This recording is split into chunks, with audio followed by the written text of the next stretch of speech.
Hey folks, welcome back to the channel. Brian James here, Three Rivers Wrench. It's been several weeks since you last saw me when we put the long block together. Now we're going to accessorize. Yes, accessorize. It's going to start to look like something now. I spent the last 3 weekends cleaning and derusting and painting all these parts, which I'm not going to really show you because who wants to see me cleaning and derusting and painting parts? Just know that all this stuff was done in-house. There are several parts we are going to replace. I'll point them out as we go. Before we get to that, I'll just give you a real quick flyover view of what I did to restore the alternator, power steering pump, and smog pump. Let's get to it.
All right, so quite a few hours is going into restoring these accessory parts, you know, the smog pump, alternator. I got a power steering pump here next we're going to tackle. And I just wanted to go over this real quick. If you guys have never done this before, I want to get this bracket out of here. And really the only way to do that is to get this pulley off. Now, this will come in handy if you've got to replace your power steering pump. It's not difficult. First thing we're going to do is we're going to look at the shaft in relation to the pulley. On this one, it's pretty much flush with the end of the pulley, right? That's something you really got to pay attention to first, because if you put it in too far or not enough, you're going to have belt squeal. So looking at this, we're about flush with the end of the pulley. Now, my next step is I've got to get a tool to pull that pulley off the pump. Now, what I have, this is a kit I have. This is a snap-on part. Now, Again, a reputable auto parts store is going to have a tool like this that you can borrow or possibly purchase.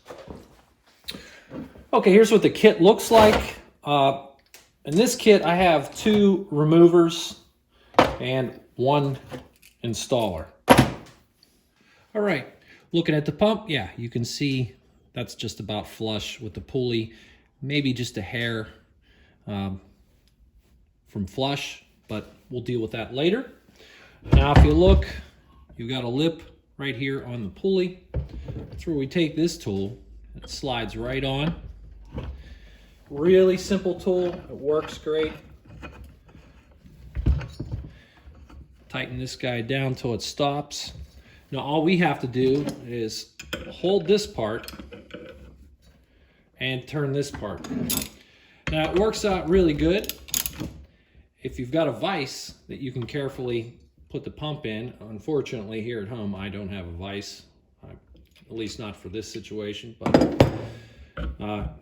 if you manhandle it, you can get the job done.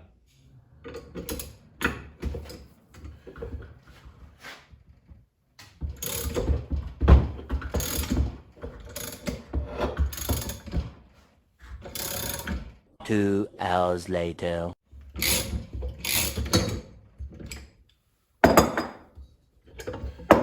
There we go. Just unscrew this guy.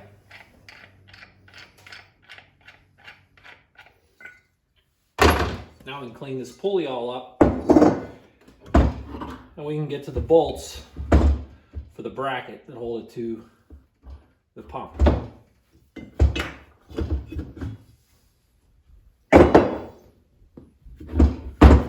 Okay, here's our pump. Now, if you're going to replace this pump, sometimes you get just the pump and not the reservoir. Sometimes you get the whole shooting match. If you get just the pump, you have to be very careful. This reservoir is very thin. And when you do take this apart, not only are you going to take this bolt and this bolt out, you're also going to loosen this nut and unscrew that very carefully. Be careful because there's a little valve in here, I think. But if you remove this guy and this guy and forget to take this part off and you start beating and banging on this, it's going to bend this up and then you need a reservoir. So just be careful. Now with this guy here, I've got no leaks. The power steering worked fine. So we're just going to reuse this one. You know, save $1, right? So I'm going to get to cleaning this guy up and I'll check back with you in a little bit. Okay, we're about to install this pulley, and if you remember, we were about flush with the shaft at the end of this pulley here. My tool to install looks like this. It does not hurt to take a tap and run it down the shaft. Just clean the threads up a little bit. Also, not a bad idea to put just a little bit of oil on the tool. Real simple. This tool screws down into the shaft, and once it stops, we don't torque it any further. We hold there, and then we turn this big nut with the bearing, and it pushes the pulley onto the shaft. Now, if you look, there is a gap here that will allow you, whether you want to or not, if you keep cranking on it, it's going to put the pulley on too far. So in these kits, at least this one, I have a washer type deal that I could put on here that when this thing gets flush, it'll stop dead in its tracks. So I'm going to use that. If you don't have that, you can crank the pulley on, stop, back the tool off, see where you're at, go a little bit more, and so on. But what we're going to do is set the pulley right here. Take our tool. Like I said, we're going to thread this down in until it stops. Okay, that's stopped. And we'll just turn this big nut down till it hits the top of the pulley. Again, we're going to hold this piece. We're not going to turn it.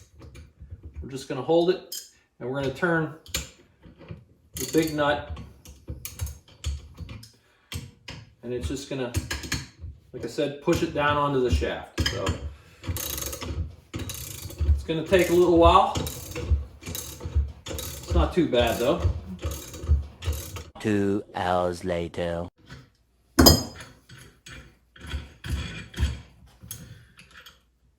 Yep, we're flush.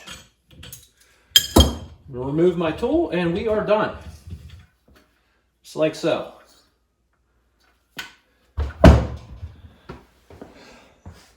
There you go. Save a few bucks. Not too bad, right guys? Pretty straightforward. Again, you could always just buy a new alternator, but mine's working, so why not just clean it up? Doesn't take much. Anyways, let's start hanging some parts here. I think we'll start with a fuel pump, and we'll move on to maybe manifolds and the rest of the stuff.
All right, guys, got that exhaust manifold on there.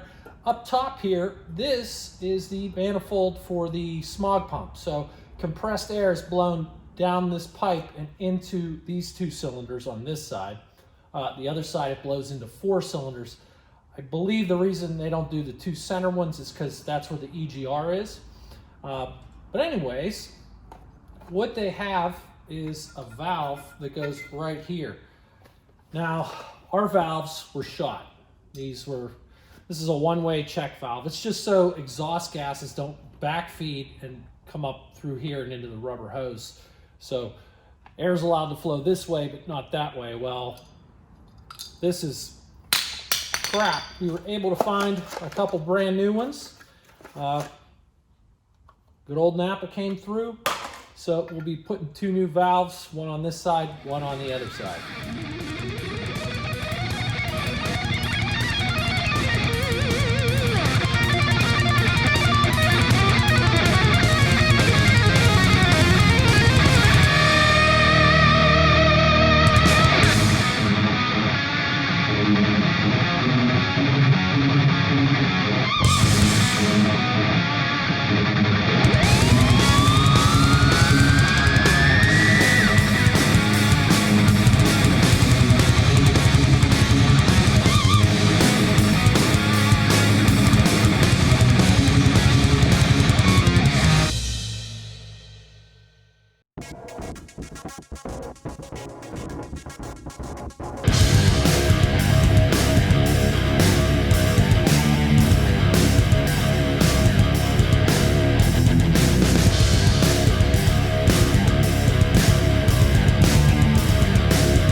on to the fan here. I was cleaning this fan clutch up and noticed it's leaking. Not good. It's going to cause us to overheat. Brand new one, not too expensive. It's going to work good for us, hopefully. Go ahead and mount the fan.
Okay, this part's done. Wow, we still got a carburetor and a distributor. Got to rebuild the carb. Distributor not in because when we put the powertrain in the car, it gets really close to that firewall. Just don't want to break it, right? So we'll leave that out until we get it all in there. Next up is the transmission. We got to freshen that guy up. And then, yeah, we should be able to put this back in the car. So look for that transmission episode coming up in a few weeks. And I gotta tell you, thank you for watching and subscribing. It's been a joy for me. I really love doing this stuff. I know you guys have your own projects, so I hope I'm motivating you. We hit 1,000 subscribers this week, so that's just mind-blowing for me. So with that being said, thanks again, guys. Have a good one.